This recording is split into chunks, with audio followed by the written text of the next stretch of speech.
অমিত শাহকে তোপ দেখেছেন কল্যাণ বন্দ্যোপাধ্যায়। অমিত শাহ সব থেকে বেশি রিগিং করেছেন, তিনি বড় রিগিং মাস্টার। গুজরাটে কি কম রিগিং করেছেন? কেন্দ্রীয় স্বরাষ্ট্রমন্ত্রীকে আক্রমণ শ্রীরামপুরের তৃণমূল সাংসদ কল্যাণ বন্দ্যোপাধ্যায়ের।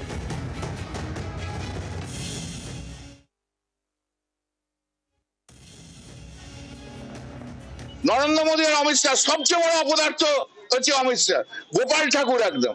এই আওয়াজ তো 2021-এও বলেছিল, এই আওয়াজ তো 2024-এও বলেছিল, সারা ভারতবর্ষব্যাপী বলেছিল না, ইসকা বাদ 400 বার বলেছিল 240। মুখে এমন ঝামটা খাবে না যখন 2024-এ নির্বাচন হবে, কিন্তু ওদের লজ্জা নেই, দোকান কাটা। আরে সবচেয়ে বেশি রিগিং তো অমিত শাহ করেছে, অমিত শাহ তো রিগিং মাস্টার। লোকে ওকে থেকে রিগিং করার কথা ভাবে। গুজরাটে কম রিগিং করেছে, ও এখন আবার সততার কথা বলছে। लोकतंत्र के अंदर हिंसा कभी शोभा नहीं देती है। दीदी हिम्मत हो